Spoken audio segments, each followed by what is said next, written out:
What's going on, everybody? Welcome back to the podcast. I'm here with my boy Chirag Matta. He is a senior here at Texas A&M, about to graduate, by the way. Congratulations. Thanks, man. Yeah, and we are here to talk about, life, everything that's going on in the world. Given our 2 cents, maybe you'll enjoy them. Hopefully it'll be somewhat entertaining. Maybe we'll be a comedic duo, doing our best here. But starting off, I know that you are pretty passionate about religion and spirituality in general, and you definitely come from a different background than most, and so you have an interesting take on, I guess, the heart behind religion, maybe Eastern versus Western institutions of religion. How have you seen the differences play out? Yeah, that's true. I actually used to be a very atheistic person, and I railed against religion. I've argued with lots of Christians before, but I'm not that way anymore. But I think the one thing I like about religion in general is that it helps you kind of get out of your ego. Yeah. Because you believe in something that's bigger than yourself. For sure. Like a god, a figure, some intelligent designer, I'm assuming. Yeah. Yeah, you believe in something bigger than yourself, and you're able to let that go and not be so self-contained. And I find that to be a very beneficial thing about religion, but I don't practice it whatsoever. Yeah. But that's something I admire about it. For sure. Yeah. Is there something that for you has that same effect, that takes you out of yourself and then brings you into a realization that, hey, there's something bigger than me that I'm now a part of? Absolutely. Definitely. Yes. What it is, I don't know. Definitely, yeah. I think, I feel like the one thing, I don't know if there's a God. I don't know, and I used to resent the people who say they do know, right? But I don't anymore because I understand. But the one thing I do know for sure, something that I've experienced in my own life, is that the most misery that I have experienced I have been the cause of. Okay. That my own ego has been the cause of most of my own misery. Yep. And the way I've gotten out of that is by not focusing on myself and by focusing on everybody else. Mm. It's not like what can I get, it's what can I give. Mm. At least that's what I try to do. I'm still very selfish very often. But, it's just about being aware of it and doing your best to not be all about yourself. Yeah. And I think that's a big thing about Eastern spirituality, the idea of union, Yeah. Where I come from that. I grew up my parents were Hindus. Mm-hmm. They practice Hinduism. And while I don't practice it, I spent 87% of my childhood in temples. Okay. Really. But I do I've read the Bhagavad Gita, for example, okay, which is a spiritual text in Hinduism, and I do find valuable things in it, as I do in a lot of other texts. I've read some of the Bible too, and I appreciate things in that as well. Yeah. But the thing about Eastern spirituality is the idea that, who I am is, it's all about obliterating the boundaries of your individuality, getting outside of yourself, and understanding that everybody is one. Yeah. And I think that's a very hippie kind of mentality, but right, it comes from an ancient place, and that's where it is. Yeah. Is there something, even from loose readings of both, oh gosh, I'm going to butcher whatever the Hindu one was. It's all good. You can butcher it. The Gita? Yeah. The Gita and the Bible. Have you seen something similar in those two texts? Maybe not necessarily the way that people practice them, but have you seen correlations between what the Gita says and what the Bible says about living life? Yeah, I think the Bible is more of an allegory. Yeah. But the Gita is a very self-aware manual on how you should live life. And if you don't know about it, I can give you for sure, little, some backdrop crash course. A crash course, yeah, Spark Notes. Nice. So it's okay. It essentially follows this guy named Arjuna, okay, right?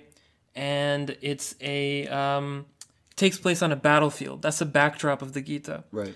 But essentially, it's not about the war itself. It's about the war within. Mm-hmm. That's kind of the metaphor of it. Yeah. And Arjuna is a warrior who has to fight his own family who have taken control of the kingdom and are being very unfair and unjust. And his charioteer is this guy named Krishna. Okay. I'm sure you've heard of him. Yeah, he's very widely celebrated and worshipped. But Krishna is essentially giving all the answers to life and how to live it to Arjuna, who is extremely like he doesn't want to fight his own family, the people he grew up with, and all that, because it's these are people he loves and respects, but he has to, and that's what the book is about. It's about answering how do you do work, how do you live life in a way that doesn't cause misery, you know? Okay. Yeah, and it's very interesting. Would you say that is the end game of the Gita, is just to live your life in a way that does not cause misery to others or that causes the least harm to others? Is that like the end game, or is there something beyond that kind of leads into transcendence? Well, I think you can say about transcendence. Yeah. I'm sure you've heard of like karma, Right. and you've heard of reincarnation. Yes. I think there's like a misunderstanding of it in general Hindu circles. Yeah. The idea of karma, right, is if you want to accumulate as much good karma as you can, and then you'll be reincarnated in a better position in your next life. I don't really believe in that. But the idea of karma that Krishna talks about that I really like is the idea that like we're all people, right? Yeah. And we all have been shaped by our circumstances in life that we grew up in.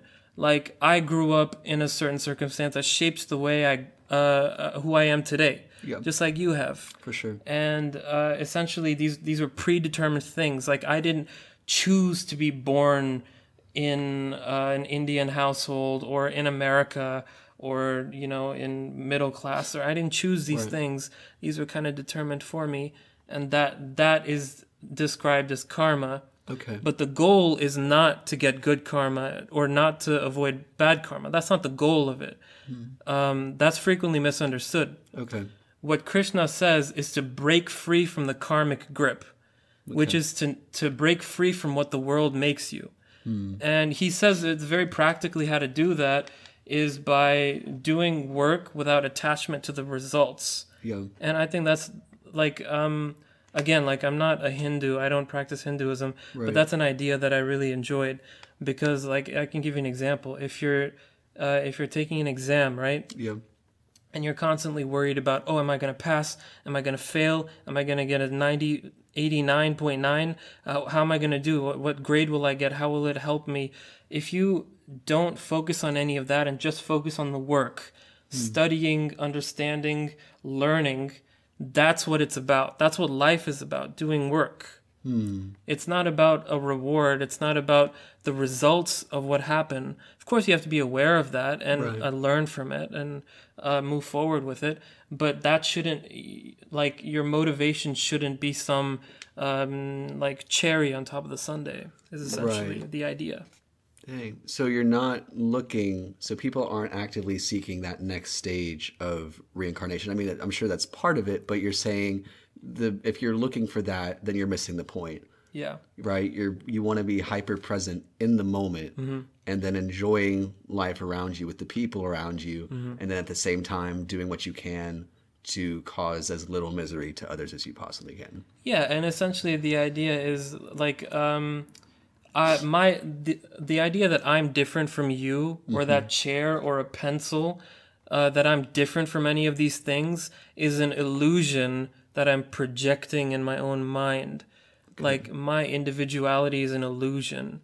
And if I get rid of that, and like even scientifically you can understand this because we're all made of the same building blocks and the same materials. If you look at the world as just a series of energy waves, there's going to be no multiplicity. Everything is going to be a single wave that goes through everything. You know what I mean? Vaguely. So it's like the universe is a singularity posing as multiplicity. Right. That's the idea. And if I see no difference between myself and you, I would never do you any harm. Yeah. Because I'm doing harm to myself. For sure. If everything is me, that's what union is. And again, in Hindi, the word union is translated as yoga. That's what the word is. Oh, Yeah. wow. Yeah, it's not just what like white girls do in tight pants on a Sunday afternoon. There you go. Yeah. Well, that's so interesting that you bring up the concept of, that transcendence, transcending the individual and becoming, I guess, one, literally unifying yourself with, the chair, the other people, and having the sense of camaraderie in a way. I've coined this phrase personally. Maybe I've stolen it from someone and I just don't know, that unity is not uniformity.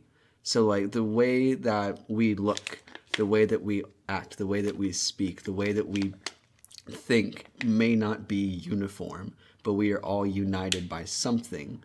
And that, even in secular circles, people can describe that as just, the human soul, or that thread of common humanity that kind of dignifies us in a way and demands a certain degree of respect, that we call human rights, that we call just treat each other well. Let's, again, cause as little misery as we possibly can.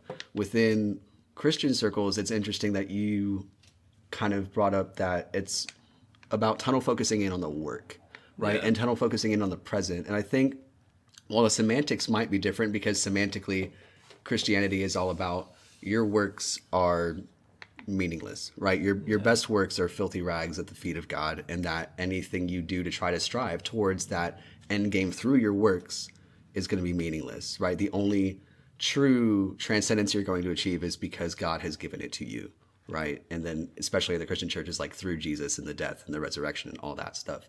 But fundamentally, I think we understand, and I will use this word as funny, that you can't be so teleological about everything. We can't look at everything as a means to this perfect end, that you have to truly live in the present and understand that this present is a gift, right? And so while it's interesting, because whenever Christians or the church tries to hammer home the purpose of Christianity, we miss it sometimes in a way, because we try to hit the nail of eternal life, right? Because you believe in heaven or hell, and you're trying to convince people that there is a heaven and hell, and that you're either going to go to one or you're going to go to the other. But if somebody doesn't have any notion of heaven and hell, if they don't have any notion of an afterlife, that's not going to click at all. You're kind of relying on not necessarily the illusion, but your ability to convince them of something that only really pertains or makes sense to you, as opposed to people, I think, who do evangelism better, focus on the immediate needs of people, right? They focus on the fact that there are people who are anxious and who are, worried about that grade, worried about that relationship, worried about this struggle or that struggle, trying to reconcile, the crappy parts of life with the fact that we're somehow all striving for goodness. How can we have evil and goodness working together? The big contention against God is the fact that there is evil, and people think, man, how could a good God allow any of this to happen? But it's the fact that evil does exist that strangely reflects goodness in a way, because how could you recognize evil if you didn't have some notion of good? And then people kind of reverse engineer that to say, well, if there's good, there must be a good cause, and that good cause is God. And but it definitely hitting back to just being in that present moment, I think, is something that, especially today, living in a world where we're so divided in terms of attention, where our attention is constantly placed in 7, 8, 10, 12 different places because of screens, because of, we've got 5 different classes that we're juggling. We've got, 20 different relationships that we're juggling. We've got our family that we're juggling. We've got all these different places that our mind can be. And the stress of trying to hold all of that up by ourselves, thinking that we are this central peg or pedestal that's keeping everything else together, weighs very, very heavy. Definitely, yeah. I agree with everything you said. Yeah, totally, yeah. That's a thing that I struggle with too. It's sometimes it can seem overwhelming. The million thoughts you have a second. How do you control it? How do you quiet it? How do you control your life? There's so many different factors and things. Meditation helps. Yeah, that's something that helped me a little bit. I don't do it as much as I like to, but I try to do it on a regular basis. and I think it really has benefits in that it helps you separate yourself from your thoughts. Right. Like you can observe if you're feeling anxious or you're feeling sad or happy or whatever, you can observe those thoughts from like a third party perspective. Like, oh, these are my thoughts, they're not me. Like if I'm feeling angry or anxious, that's not me, that's just a thought that I'm having ephemerally, and it's going to pass through my mind and it's going to be gone in 24 hours. You know. Yeah. That's a good practice. And even other than like sports, Right. sports is amazing. You can be extremely present. You're not thinking of that bill or that a girl that rejected you when you're in the middle of doing a layup or something like that. You're not thinking of anything like that. You're extremely in the present because biologically you need to be. And things like that are really helpful. Yeah. That's really big, and I think I emphasize a lot with sports. I haven't tried meditation though. A couple of people have recommended it to me. I like it. I recommend it. But sports for me has always been, or maybe just fitness in general, because it hasn't always been competitive sports, you know, getting out on a basketball court or a tennis court, but just going out and running or going out and, you know, lifting weight, not necessarily heavy weight, but just forcing yourself to think about almost nothing except purely, you know, mechanical motion, right? And there's something very soothing and very calming about pushing past purely physical resistance because you're suddenly so aware of what's materially there. Right. And then being so kind of tunnel focused again on the present and the material takes that, you know, ephemeral whatever it is out of the picture temporarily, you know, because there's certainly moments where you leave the gym, you get another text from whoever and it's stress all over again, but you are able to have that break and that time honestly for yourself in a way, unless you have a gym buddy or something where you can, I mean, for one, work on yourself. You can build yourself up, you know, in terms of strength, endurance, flexibility, whatever it is that you're working on, but you can also just kind of take yourself out of every entanglement that is threatening to bring you down. You know, that's the way that I've kind of described it to myself tons of times, is that you're pulled in all these different directions. You feel like you've got all these ropes around you, and then just as you, I mean, even do a pull-up, you kind of liberate yourself in a way. And you liberate yourself, I mean, especially as a preteen or an early teenager, from just the anxiety of your own body, because I think self-image is definitely something that, I mean, I've struggled with, and I think like everyone does. A lot of people struggle with it. Does at some point or another. Being able to push past that and understand that there is more to myself than just my image, you know, and that this image is also something that can be transformed through, you know, staying in the present and working consistently. But that's really, really good. I wanted to get into, and I wonder, you said you don't do it as much as you would like to, but meditation, in terms of what is the experience like? How do you, I mean, first off, when do you decide that you need to meditate? What drives you to actually do it? And then how do you get to that place where you have liberated yourself? Extreme sadness and confusion is what drives you to meditation, or at least in my case, is what drove me to it.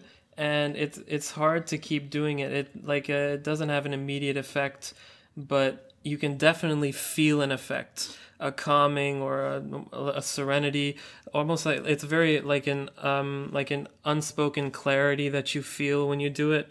And it's it helps you to at least you know, go on with your day. It helps you do that.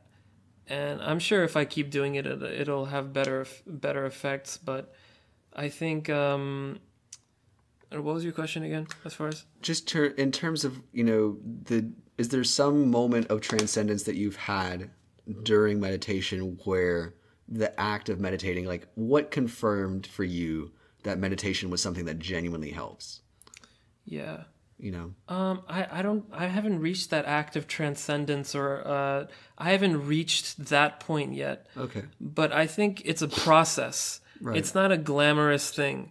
It's a thing that you have to keep doing, and what it does eventually is it helps you understand that thing, the union. It helps you feel that. It's not. It's like. It's hard to describe with words. I don't know how to say it. It's more of like an experience. Yeah. It's a feeling that you get. You know. I understand. Well, because it's interesting, and I was wondering if you could nuance the differences maybe between meditation and prayer in a way. Yeah. You know, because I think a lot of people kind of use them interchangeably, because you can meditate and you can think on something, but in my mind, when you pray through something, if that's something that you do, then you're having an active conversation with whomever you believe to be outside of this, you know, your definition of God. And then meditation seems to be very introspective, very internal, very just within yourself. And I'm wondering, I mean, have you tried both? Have you tried both meditation and prayer? Yeah, to some extent? I think they're both very similar in that you're sitting with yourself. Yeah. And there's no screen around you. They're both beneficial in that way. Prayer, you know, I haven't done that very often, but I did do it when I was younger, and it can definitely have positive effects. Yeah. Just as meditation can, in the sense that, again, you're not on a screen, but I think it's slightly different in the sense that in meditation you're not having a conversation with anything, or you're not doing an activity. Okay. You know, you're not thinking of anything particular. Thoughts come because you can't suppress them. A thought is happening every millisecond, whether you would like it to or not. But the thing with meditation is that thoughts come and they go. That's the purpose of it, is to just weather the storm and just let everything come and let everything go. With prayer, I think a lot of times people have an objective or something they want to accomplish. Yeah. And that's a little different. And it can be just as enjoyable an experience or liberating an experience. I know people have had some very powerful experiences with prayer. And I'm interested to know, have you had that before? Yeah, and so I think you hit on something very, very key in terms of the objective, and I think that's something that I couldn't put words to earlier, so thank you for that. In terms of, you know, there's a whole library of books on like how to pray according to the Bible and Christianity, and everybody's got their 2 cents. The main thing I think is you not only get an awareness of the fact that you're not by yourself, right? That you have this union, but you're, for whatever reason, I mean, kind of, you can argue, you know, you're socialized into this, right? But you can start putting a face to that outside, right? You can start putting a name and a face to that union. And that's what, I mean, everybody in the church calls God or Jesus, right? I mean, you pray to somebody, and it kind of helps you actually figure things out. I mean, because you think about just genuinely having conversation. I have to talk things out to be able to understand what's on my mind, you know, whether it's venting to a friend, venting to whoever. It helps you understand yourself. It helps you understand where you're coming from when you say, I'm anxious right now, or I'm afraid, or I need help, right? Because a lot of times, and I think, you know, I wouldn't call it meditation, but where I'm just kind of like self-reflecting, you know, when it's all internal and there's no conversation happening except between me and myself, then things can get messy very quickly, and I can start having perceptions about who I am or what a situation is that might not exactly be accurate. I can start to delude myself in a sense. But you ever say something out loud and realize how stupid it sounds? All the time. Right? That's a lot of what I feel in prayer. That's this podcast right now. I mean, I have those moments here too. But I think that's the strangely most relatable way I can describe it, in that sometimes you say something, like something that you're afraid about, a test or a relationship, and as you're continuing to pray through and talk to somebody about it, you kind of realize how fleeting this issue is. And the issue starts to flee as you continue to pray about it. So that's where I think I've seen the most utility is, I mean, even as I just continue to speak whatever's on my mind, you know, and let that be known, then the thing itself, the issue, the problem, the dilemma starts to dissipate, because you just feel how empty it is. Yeah, I think that's a really good thing to say. I agree with you completely. Because I've experienced this myself.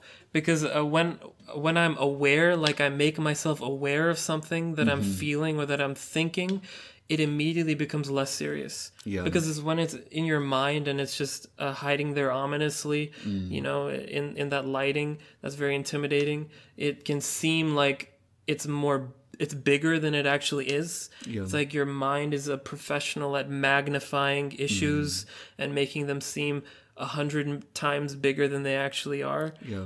But when you verbalize it or talk or just are aware of why you're feeling what you're feeling and understanding yourself and where it's coming from and why it's there, and just understanding and being aware, I think diffuses a lot of the feelings behind it when those feelings are negative. At least they have for me.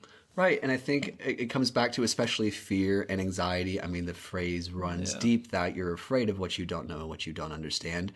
And a lot of times that fear and those feelings and not understanding why you're afraid, you just have this feeling. But as soon as you can articulate those fears to somebody, I mean, you do that through prayer, you do that to a therapist, you do that to a friend, whoever. As soon as you can speak into existence what it is that's actually going on and make yourself aware, you know, kind of become self-actualized in a way, then you're absolutely right that, you know, whatever that issue is begins to fade into the darkness. And that doesn't mean that you won't continue to struggle with it, or that, you know, that one anxiety is not a symptom of something greater, such as chronic anxiety or depression or a mindset or a genuine crossing of wires that needs to be addressed by something more than just talking it out. You know, that's a legitimate, genuine medical condition, is both anxiety and depression. And I think the church has done a better job of it recently because we've just gotten on top of the literature.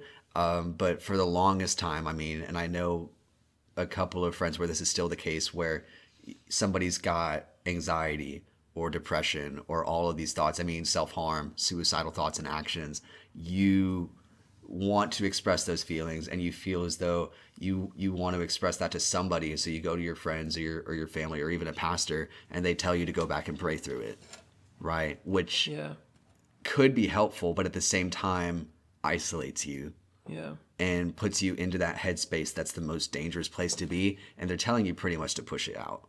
Right? To fight through those inner demons. And if you have the will, then you have the will, you know, and hopefully God will show up for you.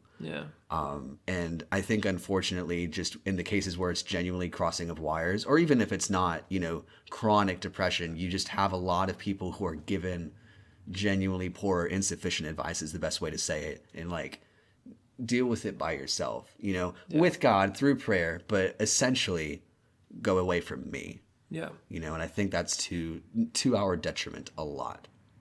I agree. You need a methodical way of dealing with anxiety because it can be a disease for some people. For sure.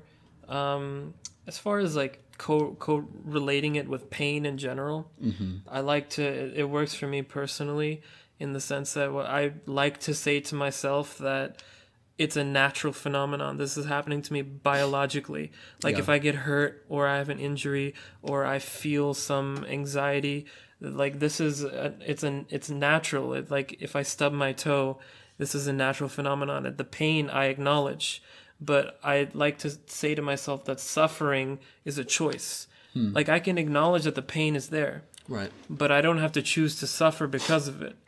I know that's not a situation that can help, you know, more broadly, people who have clinical conditions, but you know, it helps me to think like that, and also it helps me to avoid the dualities of life. Like you have pain and then you have pleasure, right? And sometimes, at least I've experienced this, and I know many other people experience this, is the ceaseless search for pleasure. Like it never stops. Like YouTube rabbit holes, you know, like scrolling through Twitter and every joke you see, and that's a bottomless pit, because you're never going to be satisfied. Your desires are never going to be satisfied. You're going to keep going and keep going. You're searching for something infinite. It's never going to end, right? And my goal, if we're talking about self-improvement, is to be able to be the same in pain and in pleasure. That's my goal. I don't want to be influenced by either of them disproportionately. Yeah. Yeah. And so for you, the fact that, you know, I don't want to put words in your mouth, but the fact that you are able to pretty much in accordance with your own will and your own strength of mind, you're able to deal with both pain and pleasure, you know, synonymously together. That would be your definition of transcendence. Yeah. Yeah. Okay. I'm not saying I'm able to. I'm Right. saying that's what I aspire that would be to. right. Yeah, yeah. That's what I aspire to do. I still like drive 30 miles for a good ice cream. You know, Okay. it's you know, it's not the easiest thing to overcome, but you know, it's like a mental bank. The more things you overcome, you add them up, you add them up, you keep overcoming things that are hard, and over time it gets easier to overcome things, you know. Yeah, and I like that a lot. I like the fact that you have something in your mind where you're dealing with, I mean, I guess just the two polar extremes very consistently, and that's something that has stuck with me a long time. I just, for a host of reasons, is just consistency. Yeah. You know, and you want to be the same when you're happy, when you're sad. You, not that you can't show emotion. Yeah. It's not that emotion's a bad thing, but you want your integrity of being to be the same, and understanding that your worth as a person and your value to the people around you, your value Consistent. is very consistent, right? And I think it's because a lot of times when I'm afraid personally, it's because I start to doubt whether or not I'm worthy to be in the relationships that I'm in, whether or not I'm worthy to be at the school that I attend, whether or not I'm worthy to be, you know, the son of the parents that I have, you know, Right. because of the mistakes that I make. And I think, you know, a lot of anxiety and fear in general can be traced back to this sense of lacking value, you know? And I think if we can start to understand just how valuable we are and how fortunate we are, you know, with a certain perspective of gratitude, knowing that, I mean, the likelihood of any of this happening, you know, secular or religious, is infinitely small. Yeah. Right? The likelihood that you as a person or that I as a person would just perchance be here in this moment is ridiculously small. You know, and people, I don't know how, like, this is how small it is, because I doubt the people who can even give you a number, because, like, this is so weird. So Christian apologists have actually used this as like a weird defining tool for guys, saying like, it couldn't have happened by evolution because the chances of it happening by evolution were this. I'm like, I don't know how you even remotely think that you can come up with a number for how ridiculously small of a chance this universe is. Yeah. You know, because you weren't there when it was made, however you think it was made. So how can you work backwards and say, yeah, this was the chances? I'm like, what? Yeah. You know, and so none of us really, I think, can even begin to comprehend just how fortunate we are.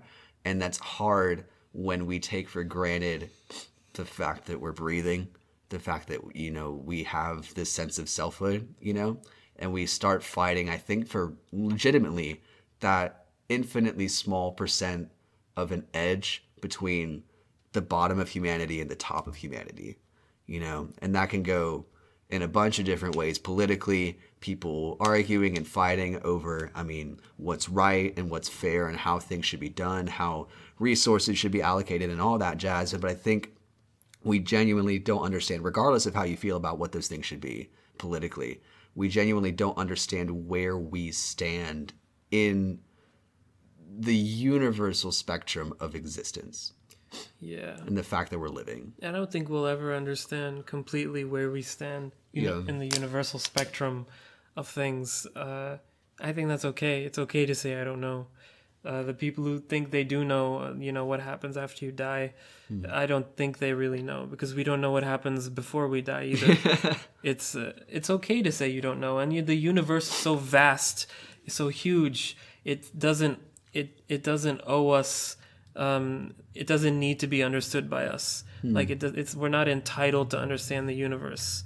Is essentially my stand. And also, like, when you admit you don't understand something, it's like admitting you can't see, and that makes you more alert you have to then like fumble around, use your hands to make sure you're not bumping into anything. It makes you more, into it. Like, I don't know where I'm going, so I have to feel my way out. I have to figure my way out, right? But people who think they know everything already, that's not. I don't know. Stop searching in a way. Yeah, you stop searching. That's a good way to end the sentence. Yeah.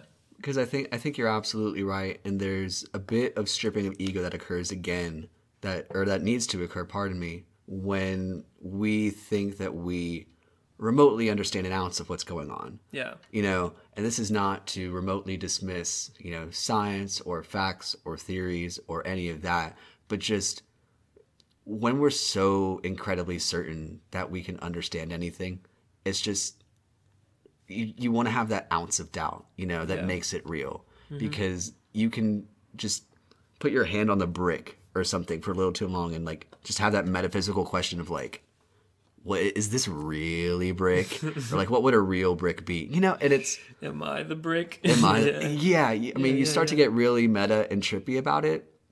But I think I've always, hopefully just tried to have this like humble spirit where, I mean, I have my opinions, but it's always just that. My worldview is my worldview. My worldview is particularly Christian, and you can definitely reduce that back to how I was raised, my interactions with the church growing up, the fact that my parents were super good to me, super good to everyone around them, seeing how their worldview affected their lifestyle and it was beneficial for them, beneficial to, I guess, 70% of America, because there's all this other stuff that goes on there. But I think regardless of your perception of truth, because I certainly have mine, you have to understand, not necessarily compromise, but understand that you're so incredibly limited. The way that you put it in that you can't see, I mean, I think is so great, because if you think something is out there beyond you, as an object to which you could transcend towards, it's like there's just a different dimension of thought and creativity and agency that we are not a part of, or not yet a part of.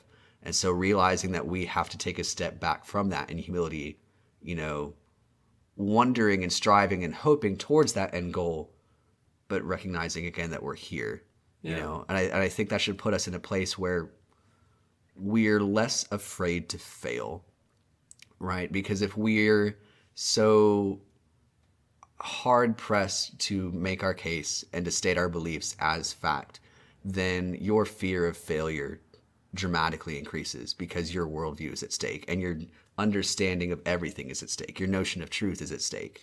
Yeah, that's true. I've noticed that too. When people they believe in something and their identity is sort of intertwined with what they believe. Yeah. You can't argue with them. You can't make them not believe that, because now it's an attack on their identity. Like when someone argues for a certain political side or a certain belief or a philosophy, they can't take the other side of it or think from another perspective, because they've now identified that is me. I am this, and that becomes troublesome to have productive conversations. Yeah, because then you can't really think logically about anything. What do you think, if any, is the antidote to that situation? Well, I think the idea, you have to talk about ideas and not about people. Okay. I think that's a common rule. Right. It's not a unique thing to say, but I understand that too, because believe me, I've gotten into lots of arguments for hours of time, and it ultimately isn't productive. It just leaves everybody feeling bad. Even if you think you're right or know you're right, it doesn't change anyone's mind. Right. So when the approach that I take now is, even if I have a witty retort, where I can slam someone or roast someone or do something like that, my idea is to not look at the person, but to look at what they're saying, and not to make them feel attacked or to make it feel like it's personal, because it's not. Right. Discussing ideas as opposed to the person. That's the best way I can think. Yeah, Diffusing it. and it is such a struggle when the person decides that they want to be the idea, and then again, like you have this union with the idea, which is ironically counterproductive given how we've been talking about, unity being a good thing earlier. But as soon as you become so entangled with, this one directional line of thought that has no wiggle room for alternatives, Yeah. then you're inherently limited. You're inherently so limited in that you just, again, cannot see what's around you, and your inability to see alternatives limits your ability to communicate with others, limits your ability to work with others, limits your ability to understand where people are coming from, and starts a lot of frustration and conflict in between, different religions, different political views, different individual personalities. Because I think, just within dating relationships, it's not that all guys and girls think differently, but if any one partner thinks about things a certain way that their other partner does not also do, then that's a source of conflict. Yeah. And if you can't adjust your line of thought, if you can't be empathetic towards their side, whatever the issue may be, however small, however fleeting, however big, then you are not going to be able to communicate at all. You're not going to have an ounce of hope at actually resolving the conflict or managing that conflict. All you're going to get is increased distance and less intimacy with them. Yeah, that's a key word that you said right there, empathy. It's a understanding where this other person is coming from, even if you think they're wrong. Why are they saying what they're saying? Where are their feelings coming from? What experiences have they gone through to form them in this way? When you understand that and are aware of it, you're no longer angry at them because you understand why they're saying what they're saying.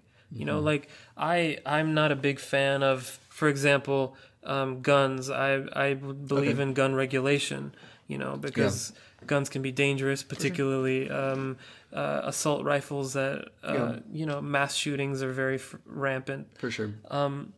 But like when I see someone who defends guns vehemently, Right. I can understand the environment they grew up in, the culture that surrounded them, all the factors that influence who they are and why their identity is so entwined with this subject of guns. I can understand that, and I can't control them. I can't change their minds per se. I can only do what I can do, and I can say what I can say, but I don't need to become frustrated or have conflict. I can just do my best to say what I need to say. And honestly, that works better than encouraging conflict or encouraging bad feelings. It does a better job of slowly moving somebody off of their mark. Mm-hmm. Yeah, and I think where I've genuinely struggled as well, and I think I do agree with you generally speaking about the guns thing. But where I've struggled personally is when I say I don't seek it out, but evidently I do. When conflict occurs, I don't brush it away. Yeah. Right. I need to sit in it and realize what the actual tension is here, because if there's something that is important enough to somebody to, arouse conflict, then it's interesting enough for me to address. Yeah. Right. And so when people start a conflict and then kind of want to brush back from it, I'm like, let's actually hash this out and finish this conversation. I don't care how uncomfortable it is, for me or for you. We owe it to each other at this point to say, this is how I feel about this. Right. Because the last thing you want to do, again, is be insulated and isolated, and you're not being open. You're not sharing, I guess, your perceptions of the world around you. Because I think what's also scary is that while we all have our different conceptions of truth and value, a lot of us are so timid in actually making those things known, especially, truths and values that are not normative, within different contexts, I guess. So I guess the main one just in general being like, I genuinely wish we could have more conversations like between atheists and Christians, because I think we live in a country that is 70-something% Christian. Yeah. So you're just sitting on the majority there, and then me as a white male does not help the situation, because there's just this strange hierarchical vibe that I did not choose to have, right? But this perceived embodiment of the majority that I have, that I didn't choose to have, that maybe intimidates some or antagonizes others, but I wish it wouldn't do either of them. I wish we were just confident in enough to have a dialogue that was not necessarily in one direction or the other, where there doesn't have to be fear, you know? And I think we've experienced this a couple of times in class where, partially because we're 21 and we don't understand exactly what's going on with the world, but you see so much timidity and fear in conversations where it looks like someone has something that's so genuine for them, but they're afraid to share it because they don't either want to be corrected or don't want to seem like the person who needs correction. Yeah. Does that make sense to you? Yeah, it does make sense. Yeah, you're scared of what other people will think of you, or how other people perceive you or judge you. Like the situation, people, a lot of people don't start podcasts like you have so bravely because because they're scared that they don't want to be judged in ways that they wouldn't like, and that is a barrier that you have to break through. That's something that limits who you can be and your potential. And just like you said, conflict is not necessarily a bad thing. Yeah. If there's conflict, it's good to understand it. It's good to don't run away from conflict. I think it's easy to run away from conflict. Lord knows I've run away from conflict many times. Yeah. But it's more healthy and productive to understand it and live in it. And there doesn't need to be negative conflict. There can be positive conflicts. It's really, really good. And I think the trouble again is when the conflict becomes so rooted in identity. Yeah. Because if our conflict can be one that is disembodied, if that makes sense, where here are our ideas and then here are us as people, right? The way that you said, let's talk about ideas rather than individuals. If we can put both of our ideas literally on this table and just write them down and put them on a bunch of index cards, and let those be what they are, and then kind of shuffle them and rearrange them and maybe come to a consensus on something, on bare bones something. If that's just common humanity, if that's just be a good person, cause less misery, that's what we have left on the table that can be shared between us, right?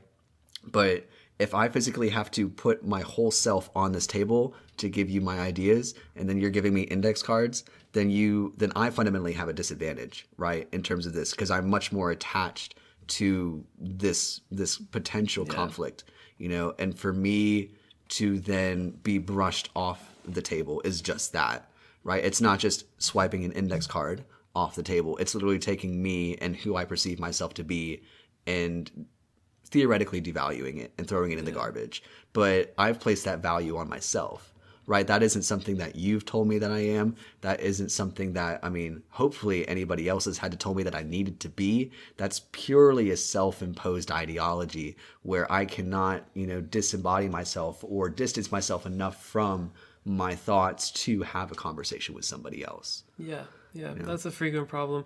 And I think just in general, attachment to things that are outside of yourself, attachment to the external, whether it is ideas and thoughts or it is things. You can have an attachment to a person, right, or to your Xbox. Yeah. Anything really. It's tethering yourself to things that are outside of yourself is not sustainable, because the things outside of yourself are not going to always be there. Right. And it's like if you're now tethered to the things around you and the circumstances around you, when things are going good, or you have your phone next to you and it's 100% charged, or you have a PS4, you're happy.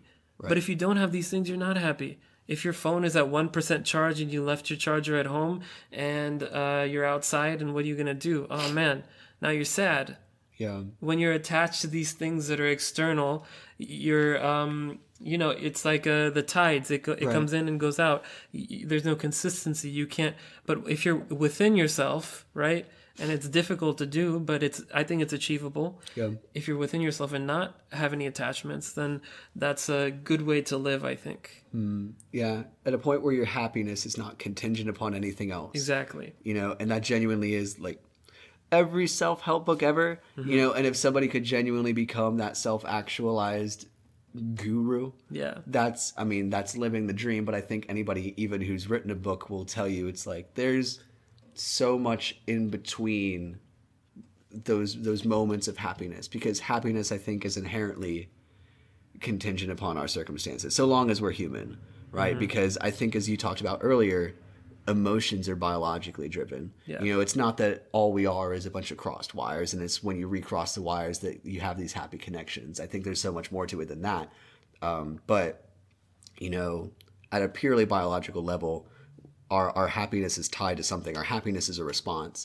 I think in the same way that laughter is a response. And I think that's what I love genuinely about laughter, is that you cannot fake it as much. There's zero utility aside from just like putting on a persona, you know, in faking laughter. That's certainly something that you can socialize, and I've seen it, you know, sometimes, especially like, sorry girls, but like when girls laugh at a guy's joke because he's cute, like that's a thing. But when someone genuinely makes you laugh, if someone can make me laugh while also tearing apart something that I love, then that's a moment of clarity for me, because I'm disembodied enough from what I love, be it religion or sports or just a certain ideology. I'm disembodied enough to laugh at it, to mock it. So I begin to see more of who I am, if that makes sense. I become more an individual. I don't know. I might disagree with you, just in the sense that happiness is contingent on the circumstances that we're in. It's, of course, it's a response, Right. But I think that's a different kind of happiness than like eternal bliss. Okay. Like, and again, it sounds corny, but the in the momentness. Yes. You know, when you're in a moment, you're not having any negative thoughts, or you're not having any positive thoughts per se. Okay. Is that true? So like when you're in the moment, that's the bliss. That's Right. the freedom from, and again, like the dualities of pain and pleasure. Yeah. It's not being beholden to one or the other. Pleasure it's good. You know, if you to experience pleasure, to experience a good joke, it brings about laughter and happiness, and that's good. Yeah. I like pleasure. But to not be attached to it, I think, because when you're attached to it, you're now attached to those feelings of happiness, and you need them to not feel sad, right? It's like what the Buddha says, is to follow the middle path, and that's nirvana, essentially. Right. But again, like, I haven't experienced that personally. I'm also, I don't know if it's achievable or not, but that's my dream. I hope it's achievable. Yeah. You know. That's an interesting way to put it, and I like how you contextualize it. Pardon me, with the words of, I guess, what'd you say, eternal bliss? Yeah. Or just, like everlasting bliss. Everlasting Content, bliss. I guess. Right, contentment. I think is a great way to put it, just in simple words, because there is something to that, and I think there's maybe a lot of hills and valleys that occur. And if you could kind of, you know, ride that middle wave or that middle path, you know, like you said, that again is something that there's inherently some navigation there, because you understand that your body and your emotions and your biological drive is pulling you towards pain or towards pleasure. And so you're course correcting that entire time. And so for that to be a completely passive thing is how I would imagine that bliss to be, where you didn't have to think about or reference pain or pleasure in order to be in that state of Zen. But I think what's more common and certainly possible is you have the temptation to be in pain. The way you put it earlier, that suffering is the choice, right? You know, that pain is the response, but suffering is the choice. And so you're course correcting there, and you're saying, I'm not going to let this pain define the next 10 minutes of my life and determine how I'm going to act to whoever else is around me. Exactly, you know? In the same way that if you won the lottery, you know, that's a very, very good thing. And there's a temptation there to maybe become very happy. Very happy. And that happiness is not a bad thing, but I was looking more for egotistical or suddenly just very hot-headed with yourself. You know, when something really, really good happens to me, at least I get cocky. I'm kind of cocky in general, but it's just like you're tempted to think that you are above somebody else, right? And that pride is also something that distances you from that unity and that union that we were talking about earlier, which is dangerous. So in order to avoid that temptation to pride and also that temptation to suffering, you have to be doing that course correction. And I just don't see a whole lot of, mainly because it's just so difficult, you know, wiggle room where I could imagine somebody being in such zen and in such peace where they did not have to course correct. Does that make sense? Yeah, it's a difficult state to imagine. It seems almost fantastical. Yeah. But what you were saying earlier, I relate to very much because I was unable to take compliments. Like if someone gave me a compliment, I would now become all self-conscious. I'd be like, oh God, now I have this burden of the compliment on my shoulders, dragging me down. I have to live up to it. Like these are expectations now. And then like again, insults or criticisms. Really like got to me, but I think treating a compliment in the same way as you would treat a criticism, and again it goes back to treating a pain in the same way you would treat pleasure, and I think that's the true freedom. It's not being able to do whatever you want to do. The true freedom is being able to be happy or content or blissful while doing things that you don't want to do. Yeah. While sweeping the street or taking out the trash, to be able to be blissful and just content within yourself while doing things that you don't want to do or while getting criticism or anything like that, you know? Yeah. That's what I think is the definition. I think a lot of people might call it naive or idealistic. Right. And again, I'm not arguing with those people. Maybe it is. Yeah. Maybe I am. But that's what I like to define it as. Yeah. Yeah. And it comes back to, and I'm just referencing the Bible because it's what I know. It comes back to a lot of spiritual principles because in the New Testament, it was interesting because you can imagine like early Rome when they started feeding Christians to the lions and stuff like that. There had to be this rhetoric instilled by the New Testament authors where they said pretty much don't be afraid to be bold and look stupid and practice your faith. And so a lot of the rhetoric that came out of the New Testament authorship was rejoice in suffering, right? Yeah. And if you can rejoice in that suffering and count yourself honored to suffer for Christ's name or for God's name, you know, that is something of transcendence in of itself. Yeah. Because you're able to take something that is ultimately bad and objectively bad as you would define it. That sensation of pain is a bad thing. I think we would all, you know, say in that moment is bad. It can certainly lead towards something, you know, pain can be progress, whatever you think. But like pain, objectively speaking, is just not a good feeling to have. But that can be something that dignifies you in that your pain now has purpose. Yeah. Right. And your pain. And that's the same thing with working out at a much, you know, more material and perhaps vain degree where, I mean, one more rep. Yeah, one more rep, baby. Yeah. You know, one more rep on bench, one more rep on squat, and maybe you add, you know, that half a centimeter to your quad or to your bicep. And so I think that religion is particularly useful there, has utility in that, you know, when the rhetoric again is used properly, it takes pain and it takes the negativity and it takes the temptation towards suffering and it alleviates it or provides a way to transcend it. Right. The only thing I would say about Christianity, and correct me if I'm wrong, feel free to correct me, is that I feel like a lot of times it can sort of fetishize pain and suffering. Okay. And I don't know if that's the right thing to do per se. Right. And I think I cannot speak for everyone here because there's 2 billion. So cannot speak for everyone. But I think in my own experience, yes. And I think there's a moment, and I think it comes down to personal impatience for me, where you are told that, I guess, you know, abstinence is a really, really good example. Yeah. That your abstention from sexuality is ultimately a good thing. Yeah. Right. And that, you know, saving yourself for your future spouse is ultimately a good thing. And I believe it is. I genuinely believe it is. But the pain and the loneliness that causes you, that rhetoric causes you in the moment seems so terrible. Because you're like, okay, you know, Bible, God, church, why are you now depriving me of pleasure? Right? Yeah. Why are you now depriving me of an opportunity to be happy just for the sake of your tradition, for the sake of your rules, for the sake of, you know, stuff that was written down thousands of years ago?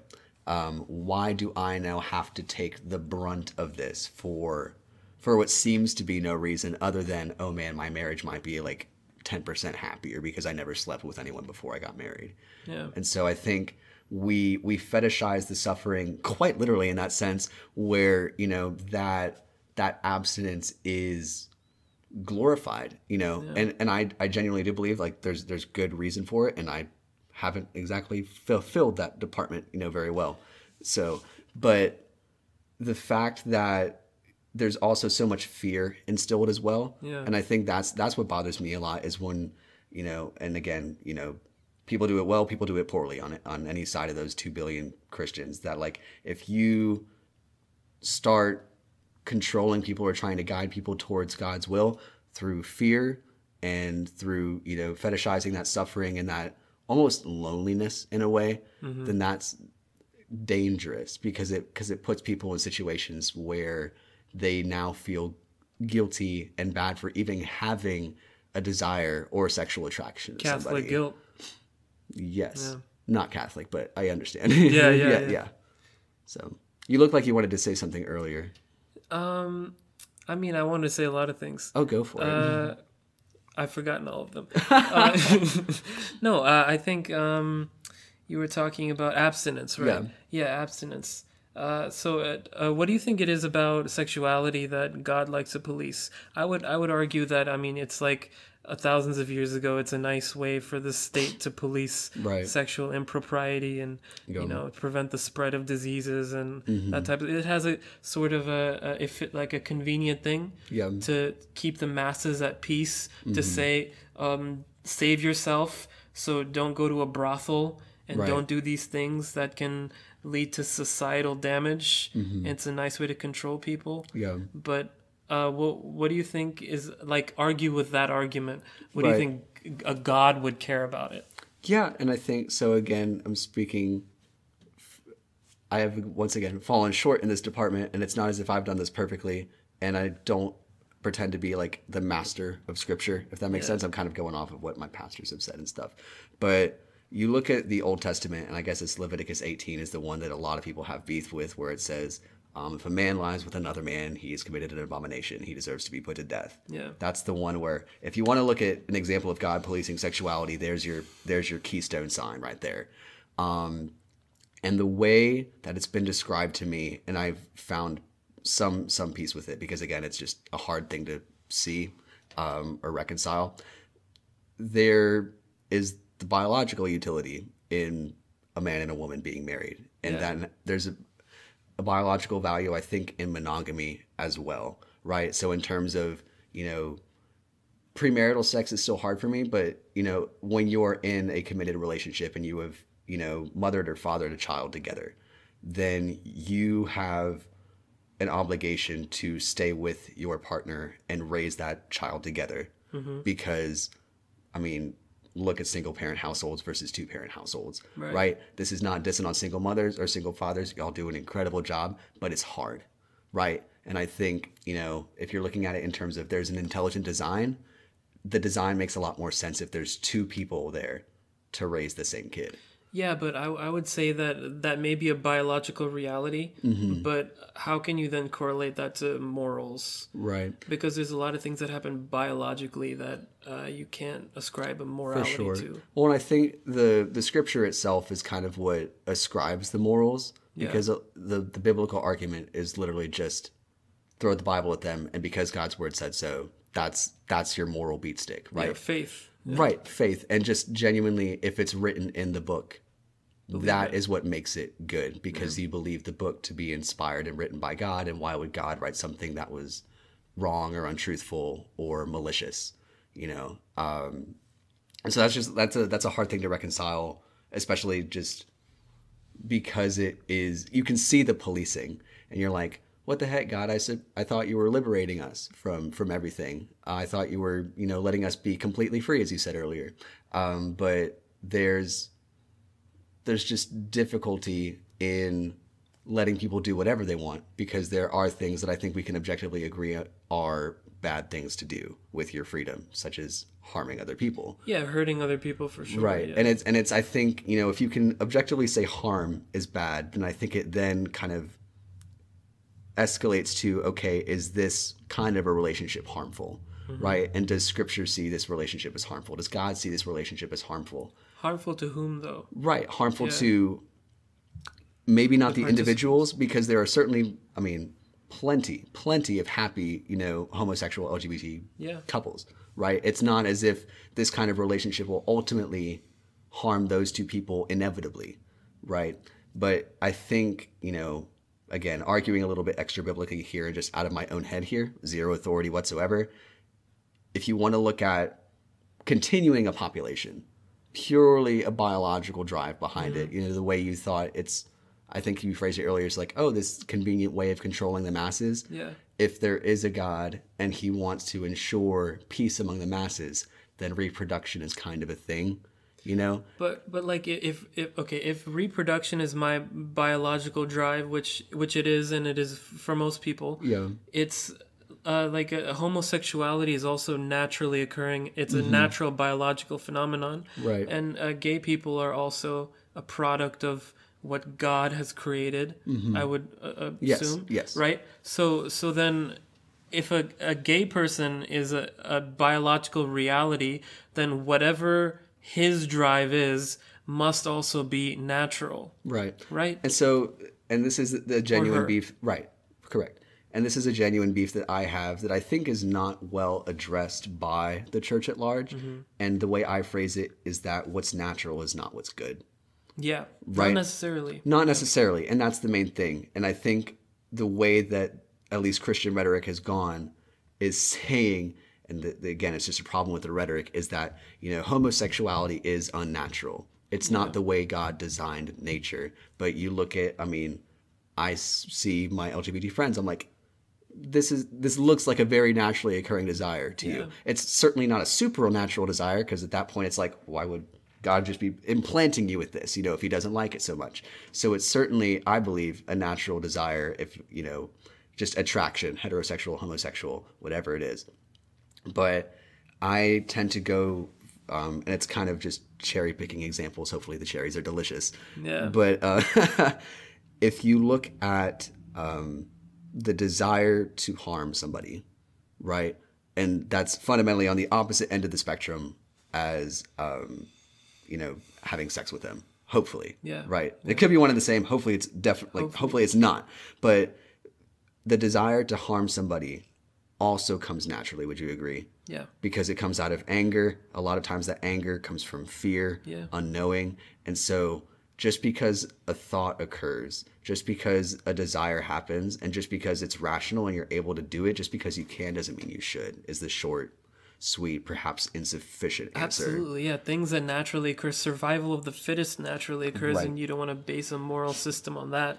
Yes. You don't want to. I think ethics and morals are different from that.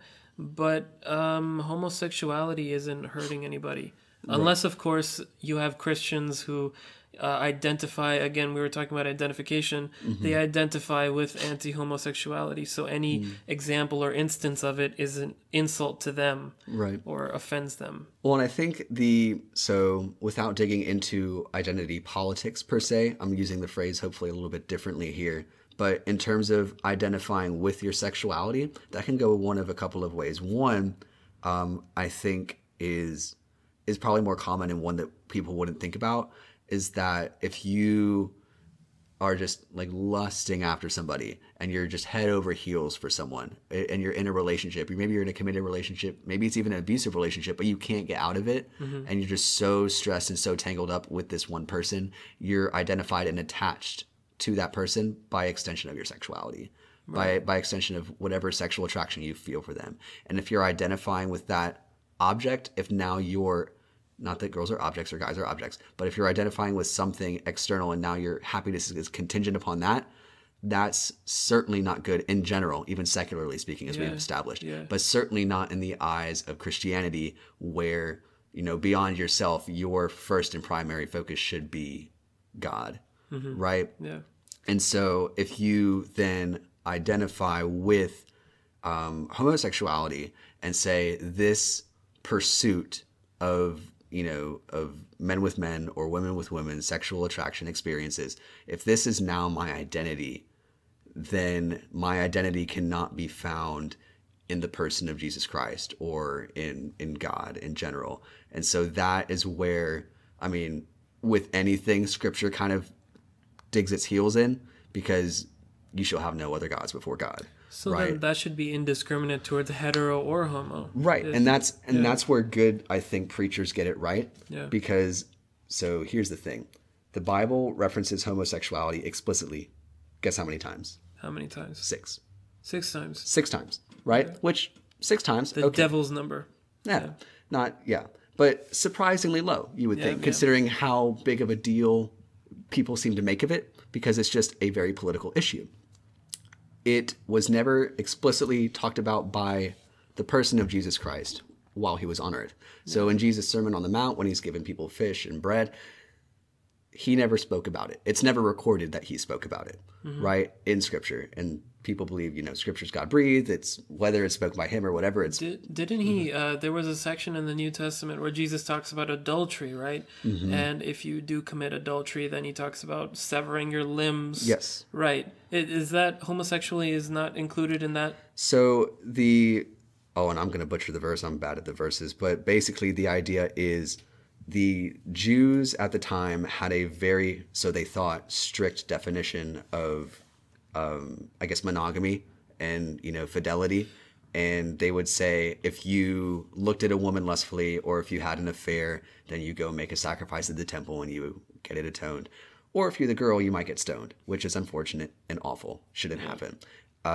Jesus said no, if you look at a woman, you don't bring a dove into the temple, you take the eye that was looking at the woman, you throw it away, or you take the hand that was threatening to go out and grab her and you cut it off. Exactly. Right. Yeah. So he took that supposed strict fidelity and took it to the extreme, which is strange because we were just talking about fetishizing it in a way, fetishizing that suffering. And I think it,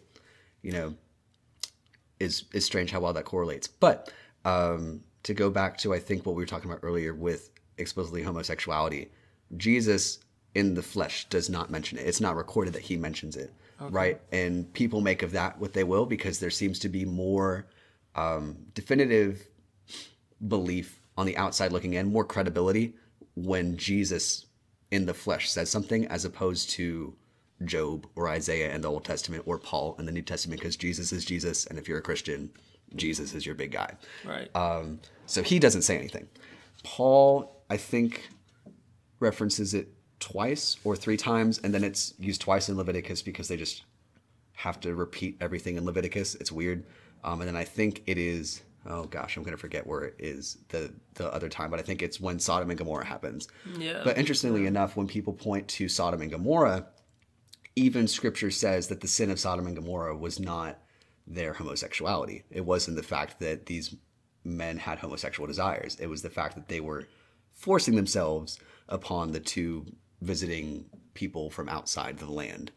Right? So it was, we're going to rape you. I understand that. I understand that. The only thing that I have with the Bible is that it's such an important document. It's on such high a pedestal that a lot of the things in it I find can be a little irresponsible in that they have effects and consequences in the real world, because as we were talking about, 70% of this country is Christians, right? And a lot of our laws and policies are dictated by Christians. And so I think it has some detrimental consequences where, like, you have in the late 19th century, you have, slavers who are using the Bible to and again, they're not using it incorrectly, because the Bible has verses in it that can be used to justify slavery, because God tells you exactly how to treat your slaves. He doesn't tell you not to have slaves to begin with, right? And again, homophobic people use it, racist people use it, sexist people use it. There's irresponsible things in the Bible, and like as we were talking about with what Jesus said with adultery, like I feel like those things are, I don't know, maybe you can speak more on it. Right. And I think it definitely comes down to, and this sounds like a very insufficient answer, how people steward the message and steward that rhetoric, because you can take what the Bible says and redefine what it means. You recontextualize it. And so people can do that from a place of patriarchy. They can do that from a place of misogynism. They can do that from a place of homophobia. They can do that from a place of xenophobia, and they have, and it's been done, right? And then you can take that beyond fear and rhetoric, and you can put that into violence, and that has been done, and it shouldn't have been done. any Christian who tries to tell you, oh, it should have been done, no. Like Yeah. that's no. So it's definitely how you steward the message and the words inside the book. And I think this is more of just a fun fact. So people bring up, there's definitely verses in the Bible talking about slavery and Yeah. expectations with this slaves that you were keeping.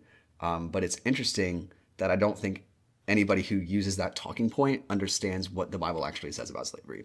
Okay. Because there is an expectation of slaves, because that's just how things worked in the world. Like, there's an expectation regardless. Like, it's not as if the Bible was the only book to allow slavery, or as if the Jews were the only people to institute slavery. Not the Right. only book, but there were The most it was understood at that time that slavery was Right. immoral. And so it's interesting in that respect, and it certainly is. But recontextualizing what slaves were in both the Old and New Testament, because again, you could have great slave masters and poor slave masters, and that was the point originally, is to make people benevolent masters. But beyond that, you were not expected to keep a slave for their life. So indentured servitude would be a better definition, and we even have bad strings attached to indentured servitude because of recent history or documents that revealed the way that indentured servants were treated. But basically, there was a concept called the Year of Jubilee, and that was basically the Jewish calendar works in sevens, a lot of different sevens, and so 7 years, 7 weeks, 7 days, whatever. You would sell yourself. Nobody could take you as a slave. You could not be enslaved by somebody else. You had to sell yourself, usually to redeem a piece of property or do whatever. You would be the one voluntarily giving yourself to someone else, saying, I will be your servant. Mm-hmm. So that's step number one, is it's voluntary, right? Except war. And even then it's like, So you're selling yourself into it, and you are paid and you are given housekeeping. And again, it's up to the person who is lording over you how they're going to treat you. And I think it's Leviticus, or maybe it's Deuteronomy, somewhere in the Old Testament, where it's laying out all these expectations. There's this expectation that upon the year of Jubilee, every single person who has sold themselves into slavery will be redeemed. And this is a regularly occurring thing. And I believe it's it's either 7 or like 7 by 7, so 50 years. And usually, like, hopefully you're not a slave for 50 years, because that's just not a way to live. Mm-hmm. But there was an expectation that, and there's a feast surrounding it and all this other stuff, there's an expectation that nobody is a slave forever.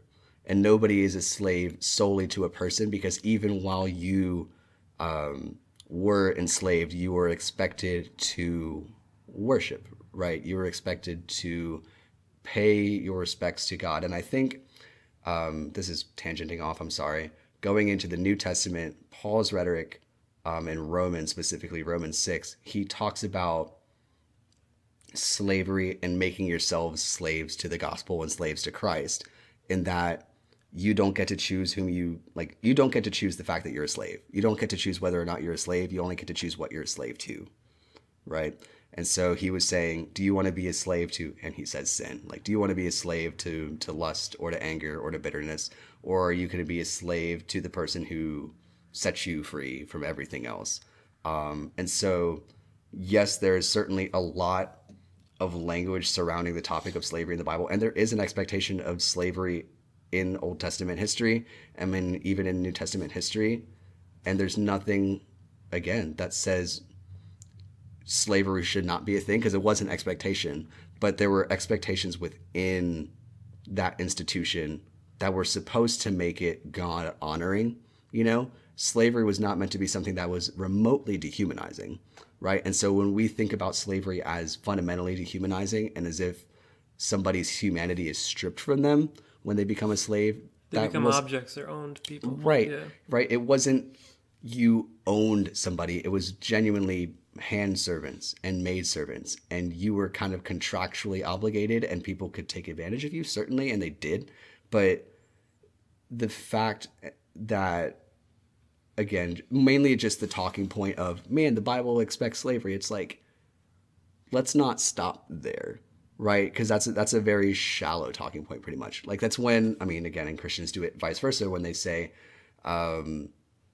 Islam is inherently all jihadists, or some people will go to that extreme, and Yeah. they'll say, Sharia law just demands the beheadings and the executions of everybody, and I'm like, there's got to be more, right? And I haven't personally dug into the Quran as much, but just you can see when arguments lack depth or when they lack a certain, I don't know, hindsight in light of history. Very, very short-sighted in that respect. Again, not to dismiss or condone the atrocities that American slavery or other institutions of slavery have committed, right? But to look at the cultural artifact of the Bible and say, this now is what is responsible for all these human behaviors, right? It was used as a beat stick, but we have to remember who's holding the book. Yeah. Right? Yeah. It's people. And it certainly affords people the opportunity to use it as a weapon. But it comes back to that human decision. Do you believe the Bible to be the word of God, literally, or do you acknowledge that there's human involvement? That's something that I struggle with a lot, honestly, because the way I want to believe it is that it is, not only divinely inspired, but prophetically true. And that, I can trust every single word of it. And it's just the burden of interpretation and the burden of my own humanity and the humanity of people writing it. You understand that however inspired it was, it's like some dude took a feather or a pen or charcoal and just did their way with it, And so, yeah, I wish I could give you a better answer than that. And I think Christian Cody 2 or 3 years ago would have been like, yes, because that's the answer you want to give, just pure faith, no doubt whatsoever. I doubt a lot of the accuracy and validity of the anthology itself. Does that make sense?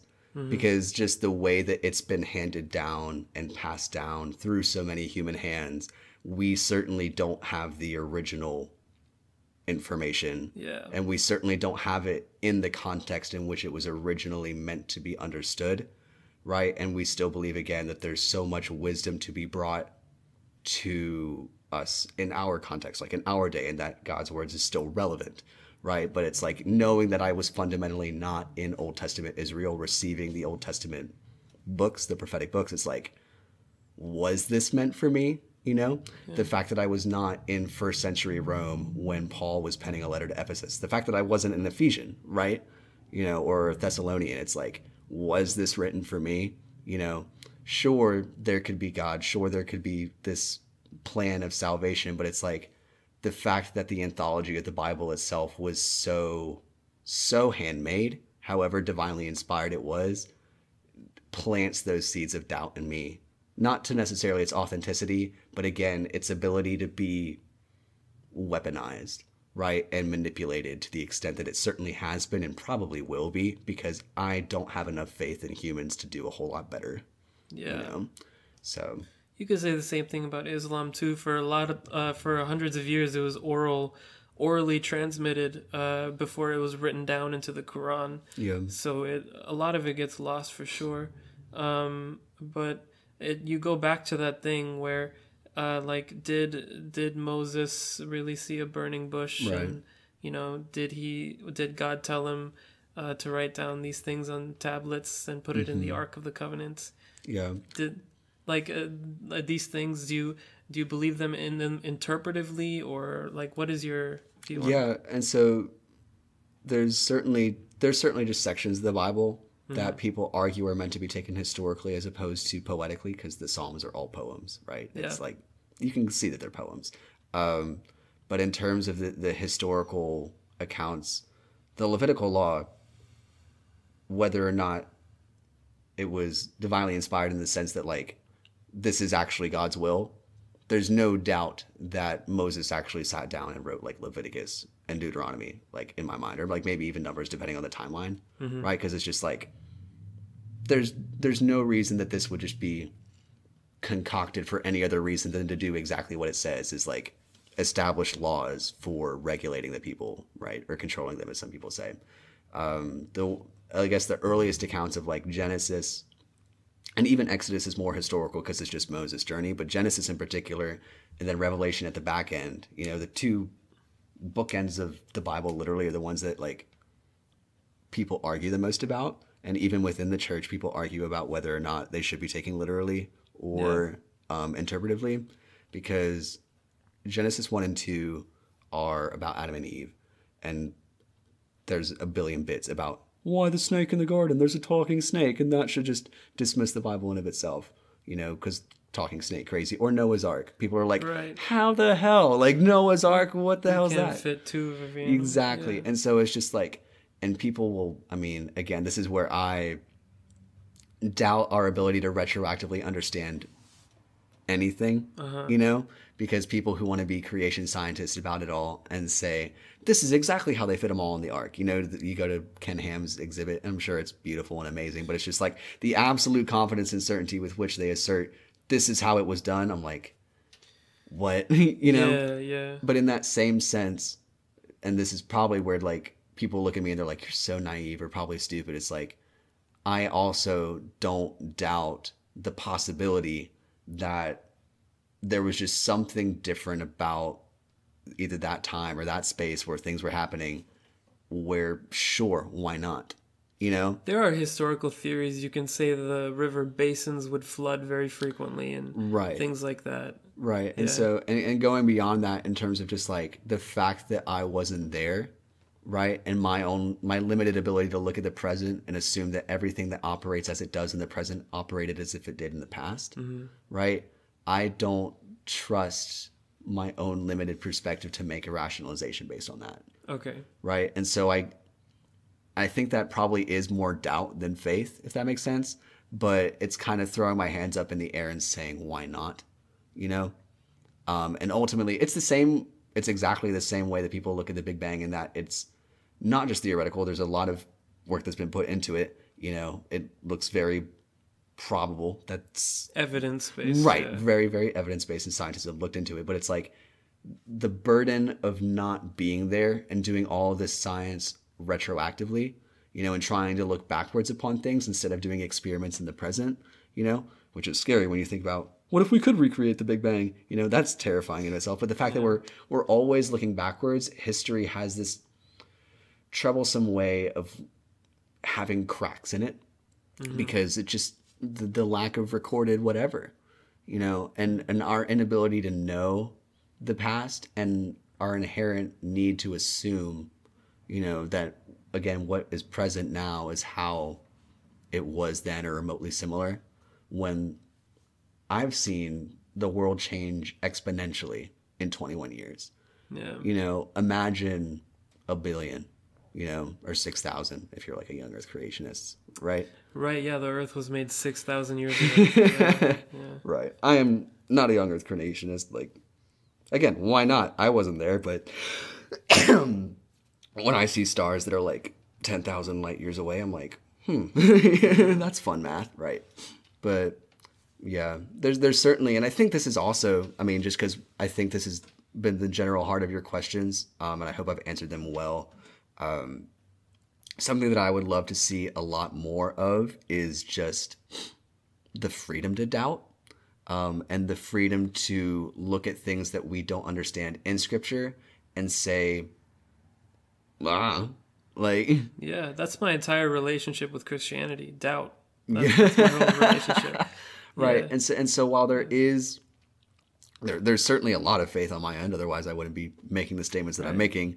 It is, again, so limited by myself, and I'm doing my best to understand that however I come to these thoughts, however I rationalize it for me, it's so difficult to assert that as concrete.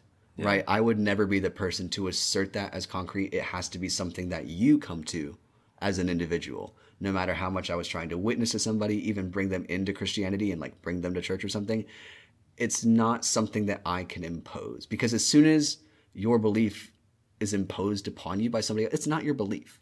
Yeah. Right? And if that comes to the extent of like your belief in God or your relationship with God is dictated by your parents a lot of times, right? Yeah. That's not your relationship. And even it's strange how the church earnestly, I think, rebels against that and encourages kids to develop their own relationship and not don't go to church with their parents, but say, when you sit in the pews, let this be your sign to yourself that you are like believing, right? The fact that you have the free will to get up and leave, however much your parents might not enjoy it, right? I mean, one of the biggest confirming moments for me, it was weird that it happened, was when I had a car for the first time. Like, I drove myself to church, and I was like, again, you could argue it was socialized, just internalized, it's a habit, whatever. But the fact that that decision to go and participate in practice of faith, independent of my parents' decisions, that's when that relationship became individual for me, in a very weird way. That's when you took ownership of it. Right. That's when, and I'd certainly before that moment said, yes, like I believe, and this belief is not dictated by anybody else, right? And I genuinely, I take a lot of pride in the fact that my beliefs are my beliefs, right? Yeah. Nobody's going to enforce any belief upon me. But I think just looking at probably the first defining practical moment where I said, oh shoot, I'm doing this for myself. It's like I had a car. I could have stayed at home. My parents, I was 16 at that point, so it's like not my parents were going to drag me. They didn't drag me or my brothers, but we just kind of went. Yeah, the question I would have, though, is that nobody enforced the belief on you, but do you find it a little bit strange, or do you struggle with the idea that you, you followed the data, it wasn't enforced on you, right. But the fact that you grew up in a place where Christianity is the majority, for sure, and a white American, and all these factors that made you a Christian, and you've accepted what it's made you. Is that do you the fact that that? I think I'm trying to think who has a bit about this, but it's like, oh, you were born in just the right country with the right guy. Exactly. Yeah. Like, so lucky for you. It might be Bill Maher or something. Yeah, it's probably Bill Maher. It's probably Bill Maher. I love that guy. But yeah, man, it's just tough to reconcile a lot of that with, claiming something as my own, when I genuinely just don't understand how much I've been socialized to believe what I believe. Yeah. And as much as I want my thoughts to be independent and I claim my actions to be independent, I can't ignore the fact that, it's very, very relatively easy and comfortable to be a straight white male Christian in America.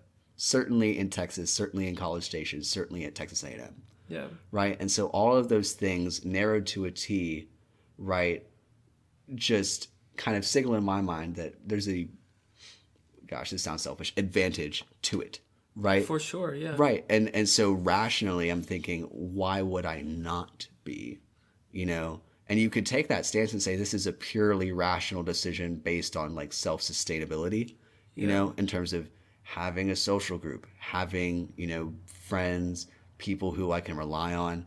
I know that there's something that I can connect with them on that appears to be deeper than, class, that appears to have some semblance of transcendence, that where we can realize unity and community together, and claim to be connected to God, right? I think there's certainly an argument to be made that that's just purely rational and purely utilitarian, and that does frighten me. But I think where I get a lot of confidence and comfort is just my personal experience, knowing that I have my moments of doubt, right? And like, I think those moments of doubt are confirming for me in that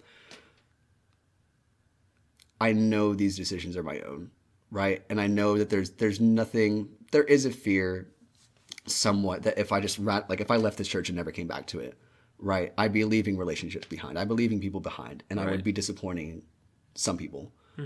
But fundamentally, I'm not afraid to do that. Okay. Right. Fundamentally, I am not afraid if just I woke up tomorrow morning and just completely did not believe anymore. And I continued to not believe. And I had whatever conversations I needed to have with anybody. I do not doubt that I personally can make the decision to leave. Right. And so that, I think, again, comes down to openness, and that while I identify as a Christian, it's not me and my faith are one. Right. And I'm inseparable from it. I think it's the fact that, again, I hold my relationship with God in an open hand, and I allow there to be doubt, and I allow there to be conflict and tension. And I think, again, if you view any good relationship as the product of resolved conflict and tension, you need to be able to express those doubts and those fears. right? Yeah, I can see that. I can see how doubt would be self-affirming for sure. Yeah, because then you have to struggle with it a little bit, Yeah, right?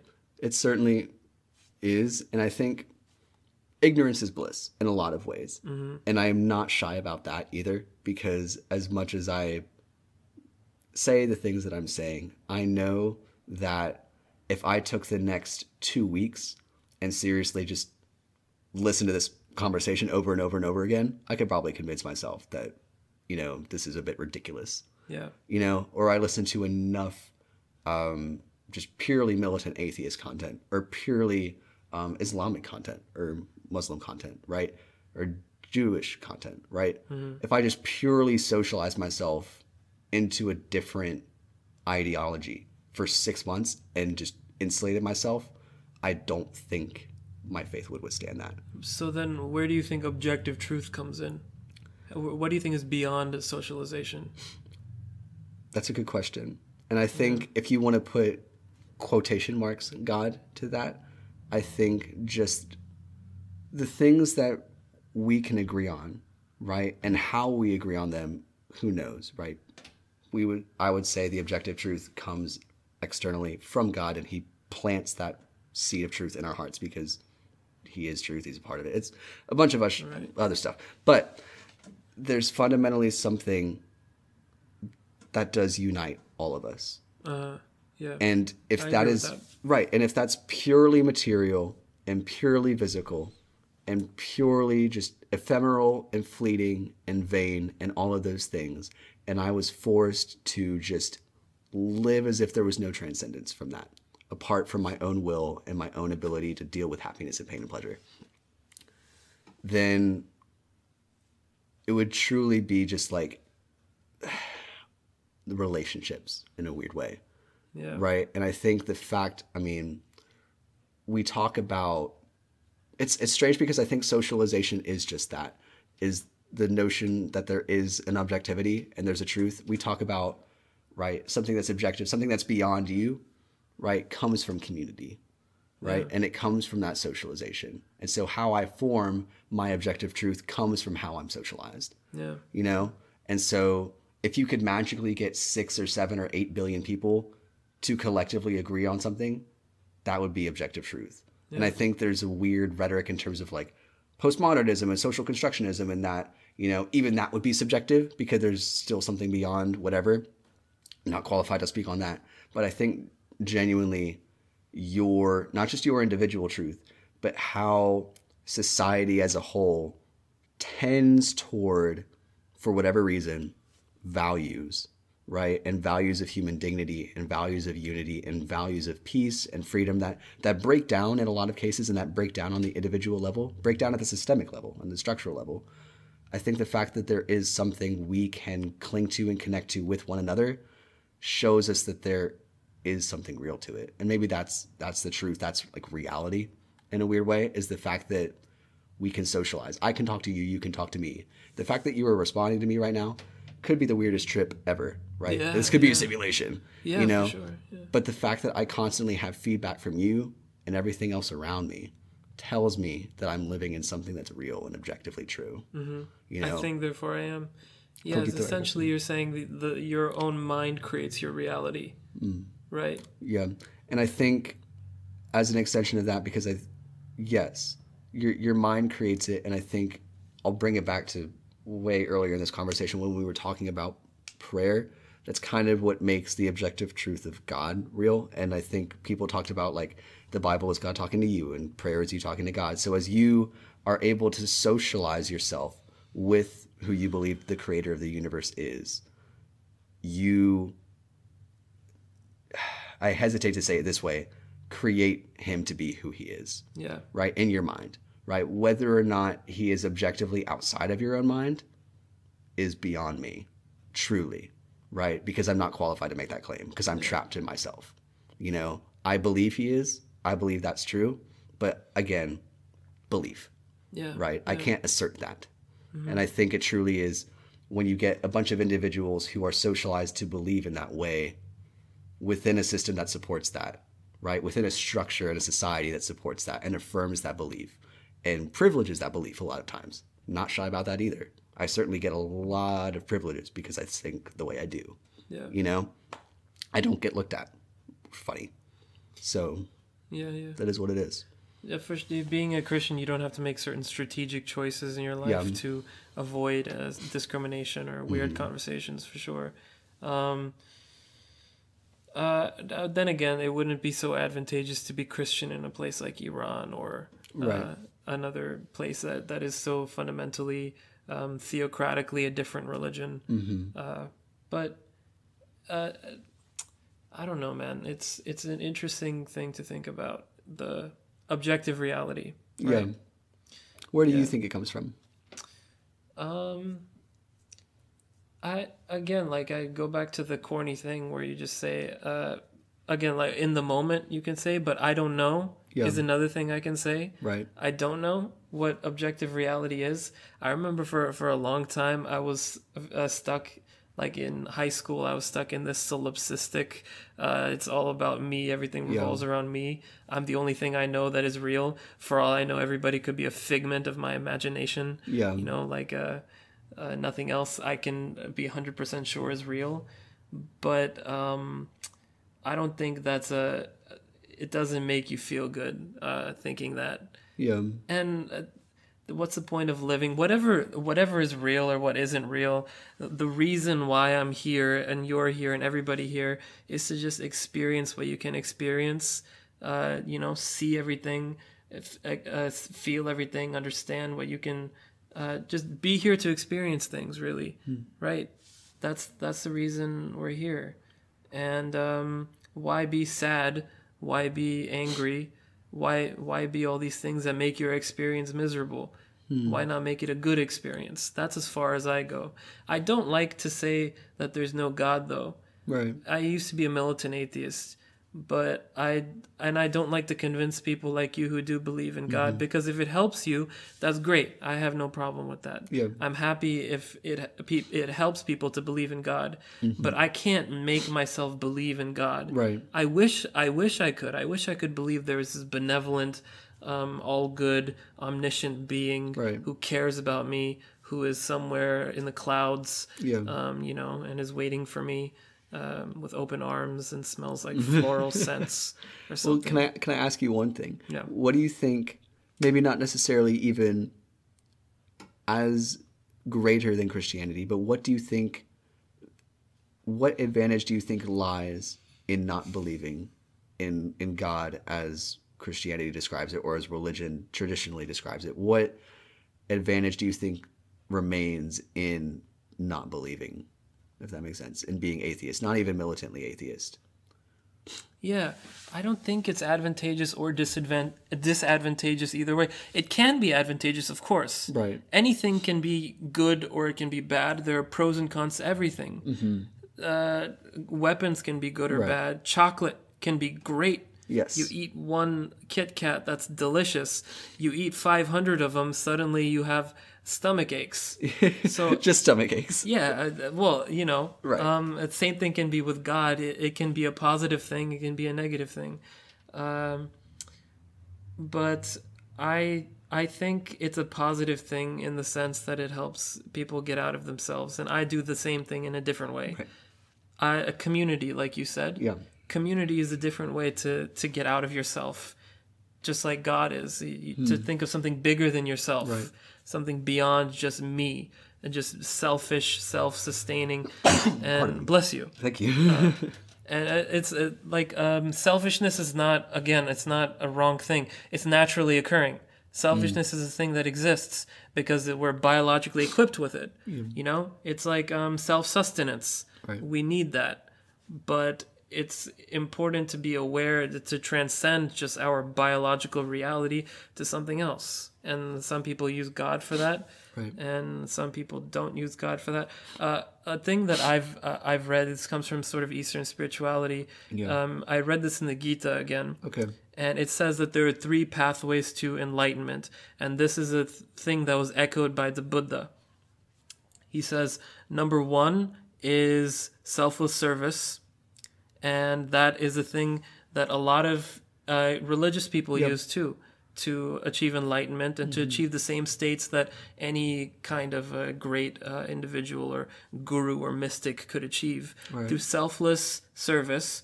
Number 2 is through knowledge. Okay. And number 3 is through meditation. Those are the 3 ways to self-enlightenment. And I think selfless service, or just thinking about the community, or how much can you give to people, Right. That's a good way to, not be miserable, to be happy. Yeah. Yeah. Dang.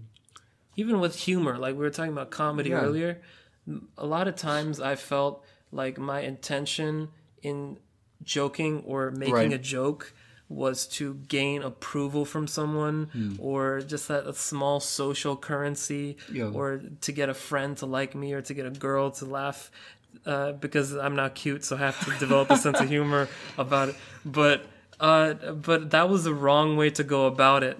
Yeah. I realized that the right way to go about it, humor is just a way to make other people feel good. What can you do for other people, not what you can get from them?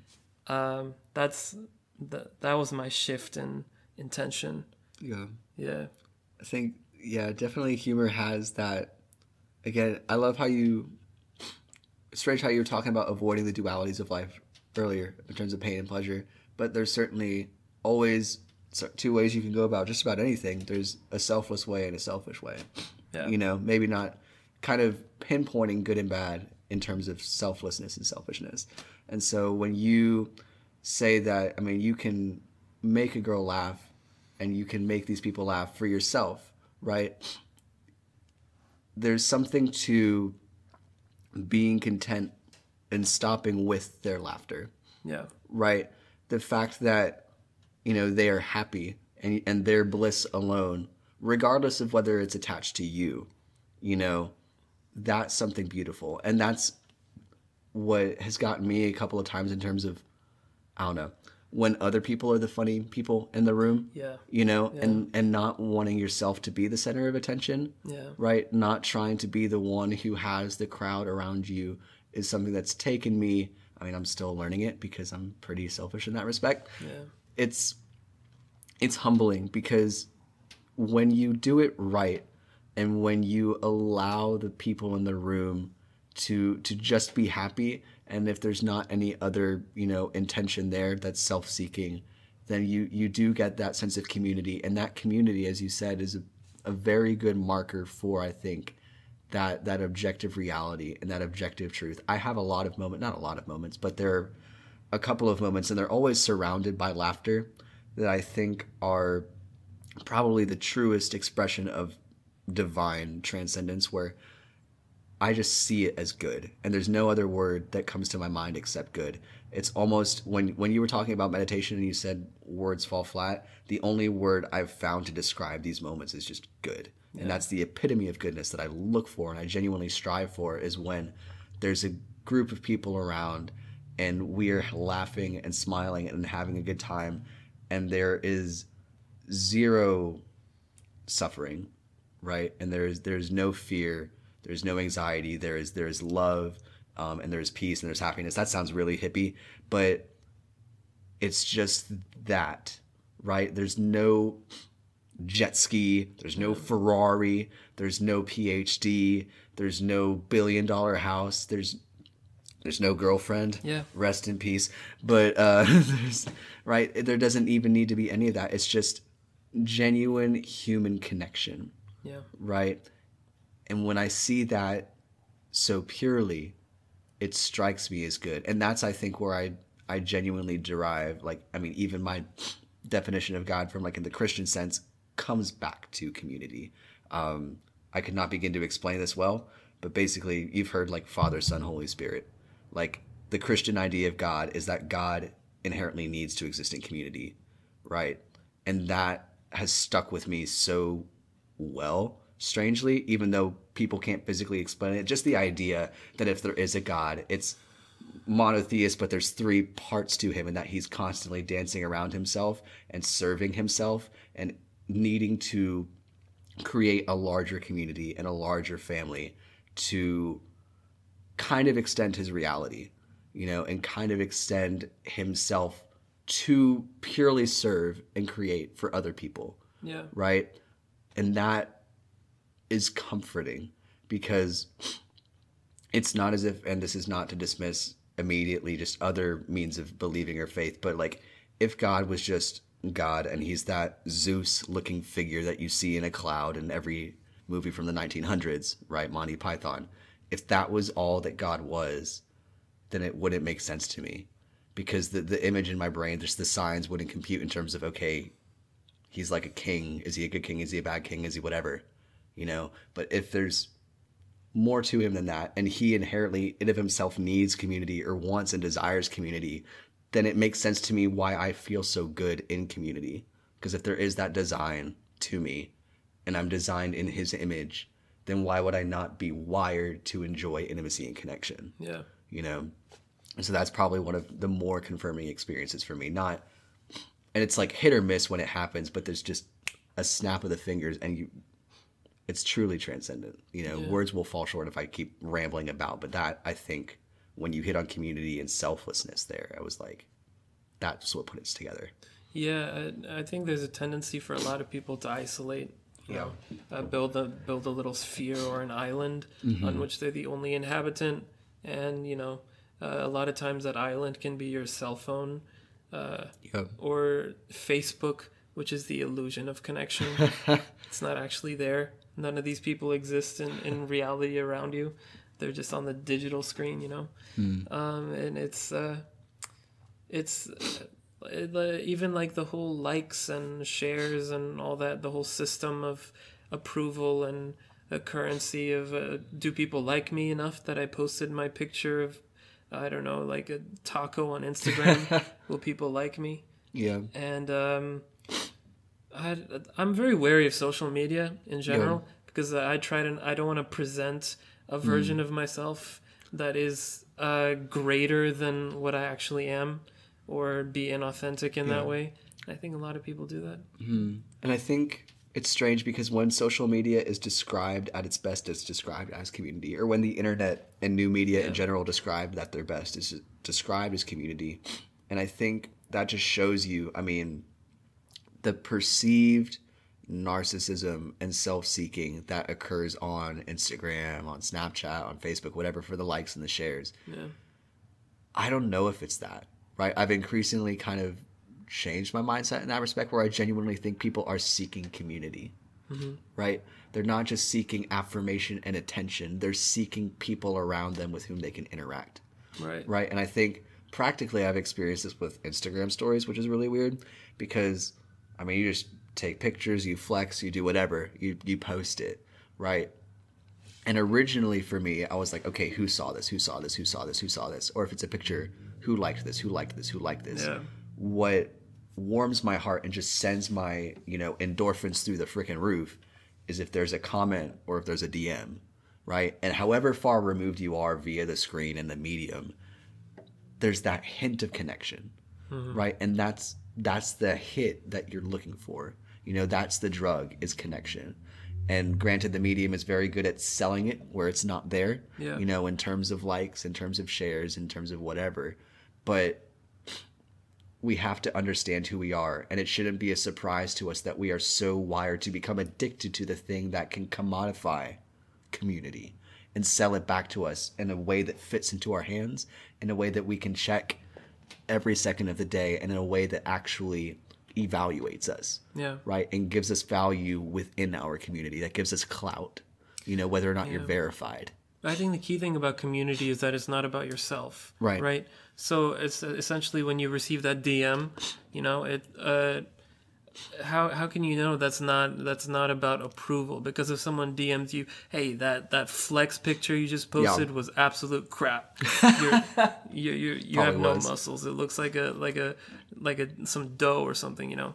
155 pounds and proud, baby. That wouldn't necessarily give you the hit that you're looking for. Right. But a DM where someone's like, haha, that was funny, or that was great, that gives you the hit, you know, that little amount of approval. So like we were saying with humor, if you can stop before that, it's the idea that you say a joke or you post something online with the intention that this will be helpful to someone else, or this will make someone laugh, or this will put joy into or positivity into the world without expecting anything in return. Yeah. That's a little more difficult, I feel like. It definitely is. And I think, hopefully this isn't prideful, but just speaking from experience, I think something that's helped me with that is just turning off notifications. Yeah. Right? Because when you get the notifications, it's inherently, you know, I think you can get them for DMs, but it's just likes. And that's the most common one. It's just people give them out like crazy. Yeah. Because, I mean, you can get 100, 200, 300 likes on a selfie. That's just the way it goes.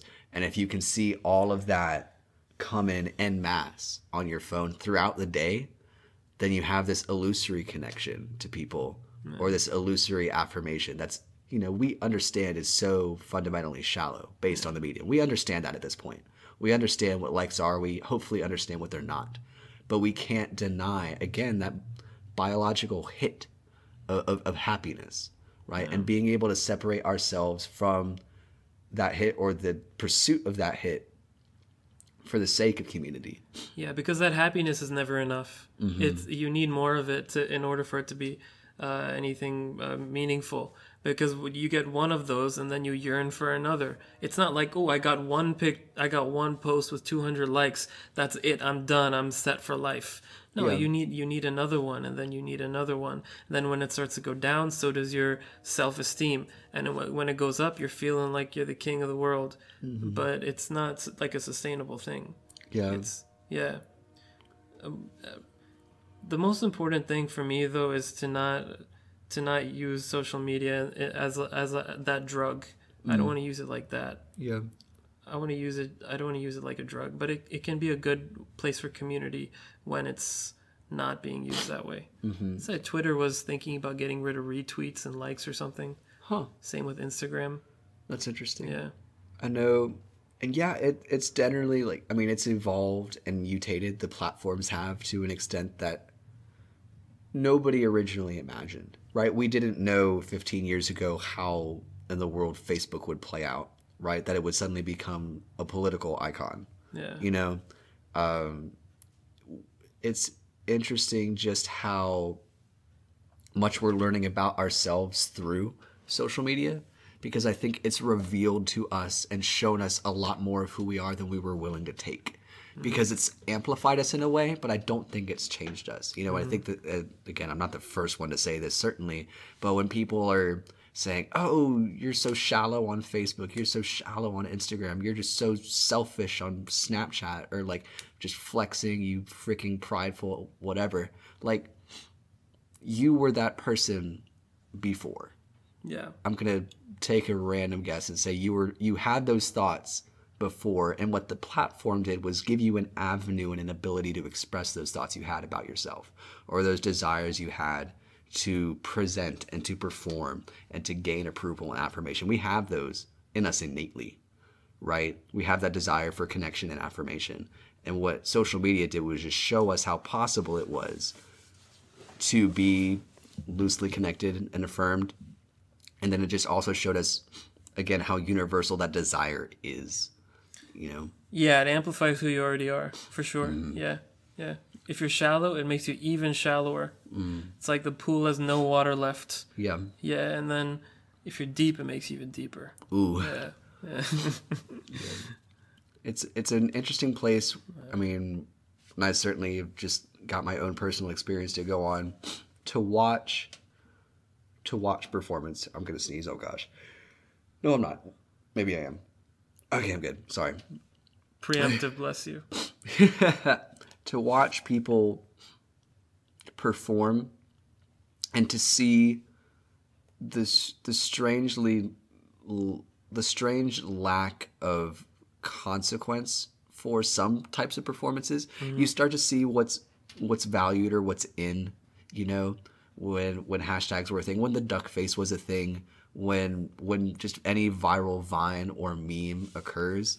It's a phenomena that I still don't understand, beyond the fact that it's a community in of itself.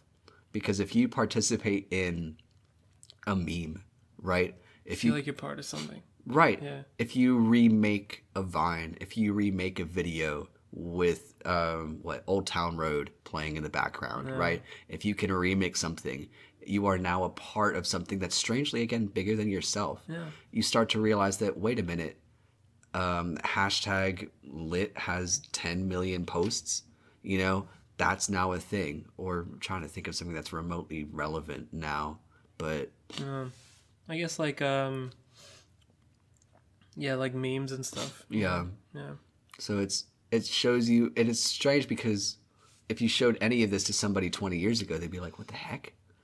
Right? Yeah. It wouldn't make sense. But now just understanding who we are, understanding our desire for connection and our desire for affirmation, and honestly, just our desire to be creative. I think a lot of the success of social media has come from its ability to tap into our creative necessity and our desire to make something of ourselves through, you know, our performativity and how we present pictures and videos and stuff, you know, very, very visual.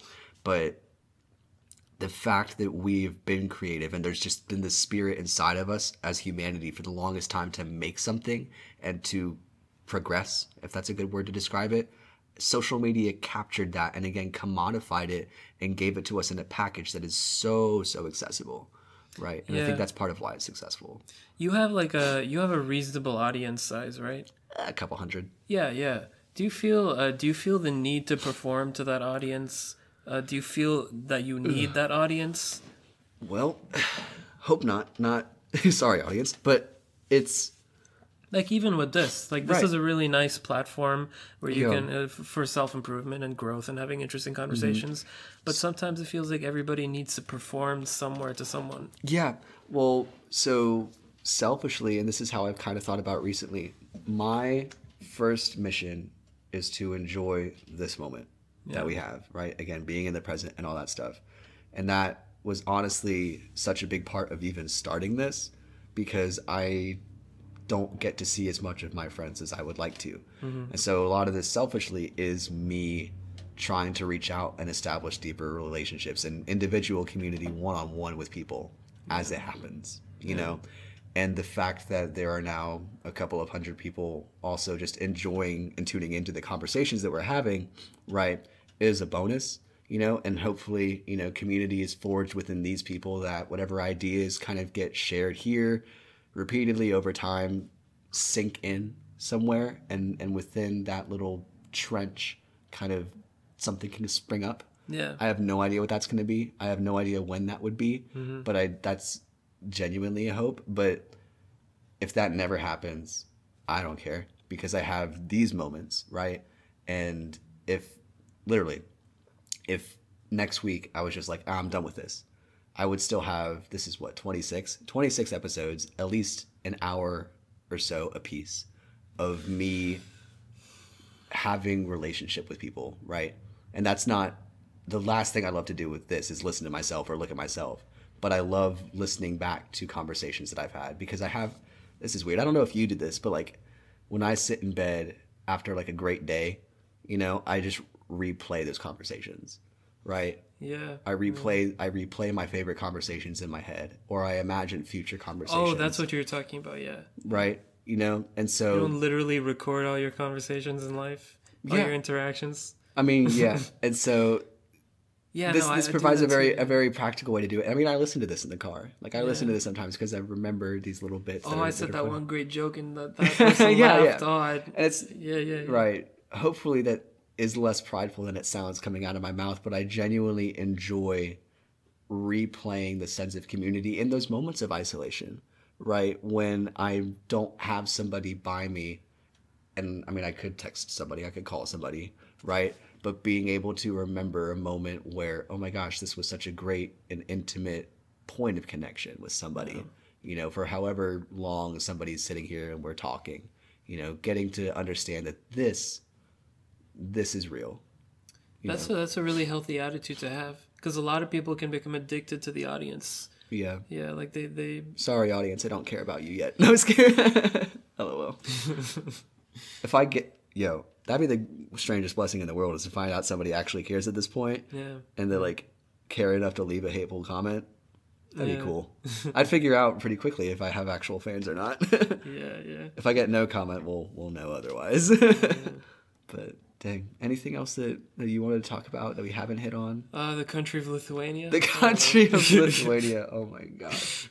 How Maybe big is its it? flag is somewhere here. Honestly, I have no idea. I don't know any of these flags. About the size of my closet. All right, man. Yeah. Dang, but awesome. It's been so good to have you on, man. I'm glad you could come out. Glad Thanks we for could make having me on. That I hope I entertained you thoroughly. You know, Yeah. particularly people in Lithuania it. who are listening to this podcast. Yo, there's gonna be one Lithuanian listener who's like, "That's me." I feel so represented. Yes, all for you, Lithuania. Yeah, buddy, I got you. We'll throw got you. whatever they're. I'm sure they have like a tourist website. You know, Uh-huh. we'll throw that plug at the bottom of the screen. Yeah, put that up. You put this up on YouTube? Yeah, put it on YouTube, YouTube, what else? I subscribe. Spotify, iTunes. I subscribe to your Instagram. iTunes. Yeah, Yeah. so it's Cool, pretty lit. man. We'll see. It was great. All right. Is that the conclusion? This can be the conclusion right now. Bye, everyone. Oh man, that was really fun.